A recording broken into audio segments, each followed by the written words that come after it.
Chad with Nobody Else's Auto. We've got some brutal wind today, but it's not supposed to get any better for a few days. We're going to get you a short, quick video tonight and still keep some stuff coming at you. So please excuse the wind. There's not much we can do about it today. So we're going to catch a couple of new cars and new inventory today.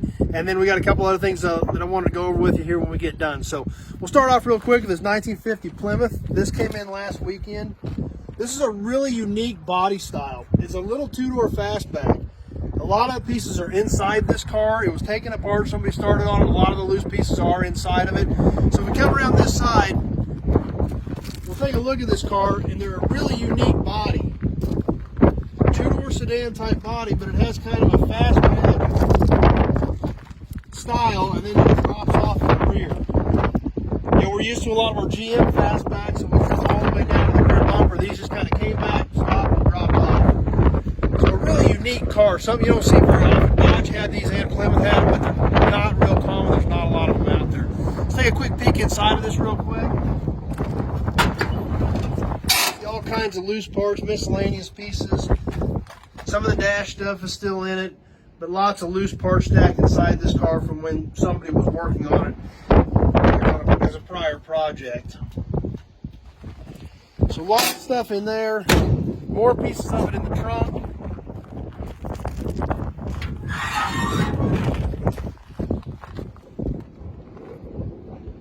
So even though it doesn't look like much, there's actually more here than what first meets the eye. Come around this side of the door, the fenders are all still here. A fairly solid car, not an excessive amount of rust. We can see some plastic from where there was some previous body work done when somebody was working on it. But a really unique body style we just don't see very often. Gonna catch something next year that's a little bit newer, but once again, thinking ahead. 94 Ford pickup. A lot of people say, oh, 94, that's not that old. Truck's over 25 years old. It's extremely solid. We look at the rocker panels, we look above the wheel wells, not hardly any rust in this truck at all. It's a half-ton short bed pickup. And we all know how hard short bed pickups are to find. If we don't think about some of this stuff now, there's not going to be anything left. So, you'll believe it or not, some of these mid-90s pickups, both Ford, Chevy, even some of the Dodges, are starting to really pick up steam. People are remembering these things. They want to do something with them. And like we keep talking about, remember our high school senior that just graduated was born in 2002. That's an old pickup. So finding some of the stuff that's this clean, this rust-free, the front end's banged up on this pickup a little bit. It hit it there, you know, at some point in its life before it got parked. But there's a lot of good pieces on this truck, and if you smash them, they're not good for anything. So, really solid truck, a lot of good pieces on there. Maybe not the most desirable thing today, but really going to be tough to find in probably the much more nearer future than we think. So, definitely still want to keep some of this stuff around and keep it safe. So yeah, it's new inventory, and even though it doesn't seem that old, it's starting to get old, especially something that solid and that clean. Going to bring you one other real interesting thing yet tonight. One of our bulk tanks we've currently got in stock. This is, I don't remember how long this one is, 3-compartment tank. You know, probably a 20s era tank. Actually, it's got to be a 20s era tank. It was a White Eagle tank. I think they sold out in the early 30s. So, pretty cool piece. These are really getting popular. I've got about a half dozen of them in stock. If we look back here, we look real close, we can still see the outline of the White Eagle and the Keen oil on the bottom of the tank.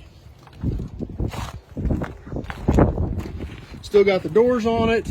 Still can barely make out a little bit of lettering on the back of it. We scooch on over to this side. About the same shape over here. Still see the outline of the White Eagle and the Keen oil on this side also.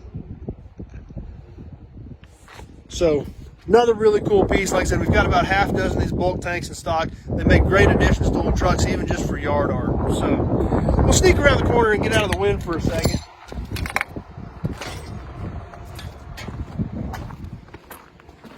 And a couple things I wanted to just mention to you guys and something to think about. It's Monday night. Tomorrow night we're going to do Toy Tuesday live. I think I'm going to make some changes in what I've been doing and the way I've been doing it. I look back through my notes. We've been fighting this page, the Nobody Show page on Facebook, for several weeks now. It's not feeding me comments. It's not getting me your guys' information when you're on. It's not letting you interact with me, and that's taking a lot of the fun out of it. It's taking the fun out of it for me. I'm sure it's taking the fun out of it for you.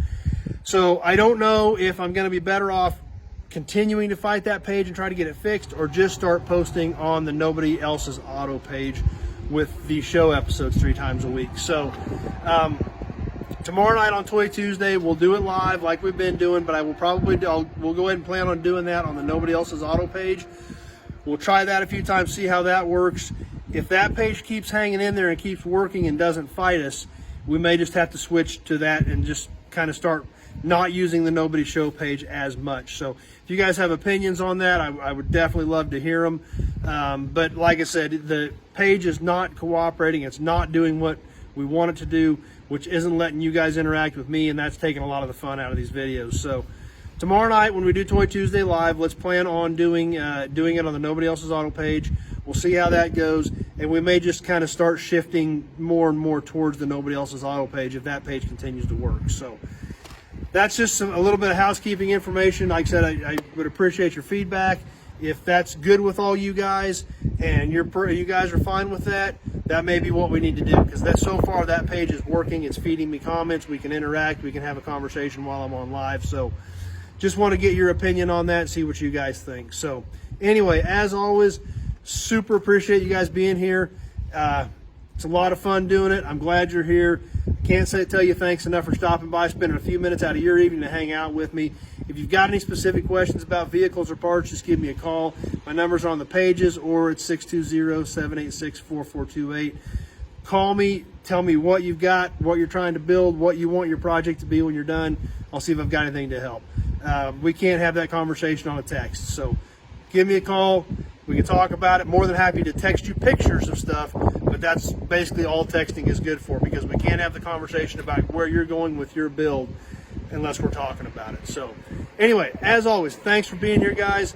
Super appreciate you stopping by. If you're on Facebook, share it with your friends. Tell them to jump on with us. Check out what we've got going on. If you're on YouTube, please subscribe to my channel. Check out my other videos. All kinds of cool gearhead stuff on my channel. So thanks for being here, everybody. Appreciate you taking some time and hanging out with me tonight, and thanks for watching the videos. We will see you tomorrow night on Toy Tuesday on the Nobody Else's Auto page.